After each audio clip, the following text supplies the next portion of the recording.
mais pour cette fois-ci qu'il nous reçoive officiellement et que bu ñu génnee mu may ñu opportunité ñu déclarer ne président nee na du nekk candidat man loolu ku ma ko jox ma dem wuy ji te en retour soxlawuma dërëm laajuma ko soxlawuma benn poste de responsable. yow daal da nga bëgg mu jël une position. mu jël position bu ma wóoree ne bu ma seetee président bu génnee mu def déclaration ma seeti ji ko parce que la cay tegu dama koy assumer gis nga xam nga Momo.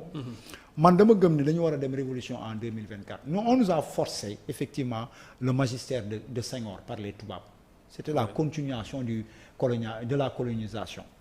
moom bi muy dem dafa indi article 35 jël suñu réew jébbale ko. de manière antidémocratique. yaa ngi may dégg. bi ñuy indi le président Abdoulaye Wade tout sauf Diouf la Diouf était candidat bi ñuy indi le président Macky Sall tout sauf Wade la Wade était candidat. pour la première fois est-ce que jëmuñu foofu tamit tout sauf pour la première fois de notre histoire non tout sauf warul am un président sortant avec 2 mandats.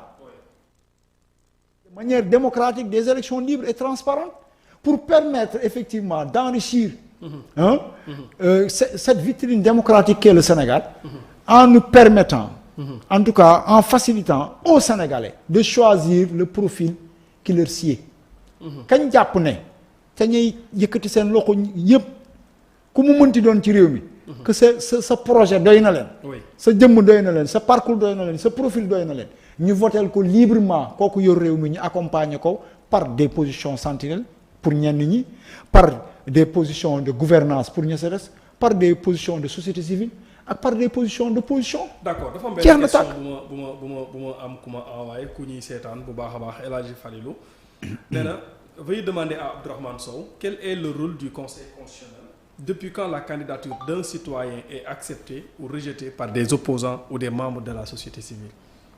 alors ban xalaat nga am ci Conseil constitutionnel depuis qu'on a vu le président Macky Sall ex-candidat à nos côtés faire la même chose on a appris de lui tout simplement c'est la réponse on a appris du président de la République quand ce dernier avec nous avec son matelas a dénoncé a combattu la candidature de Wade tout simplement. D'accord. Et par exemple lors de cette tentative ce simulacre disant que ni dañuy wàññi 7 ans ci 5 ans bi le conseil a donné un avis il n'a pas donné de décision. waaw mais. avion la jox da nga ma laaj sama xalaat. je vais dire une chose très simple.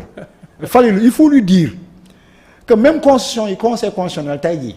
bu nangu woon le président de la République candidaté mën na ko nangu. mais le président de la République mënul ñëw ne man bëgguma nekk président.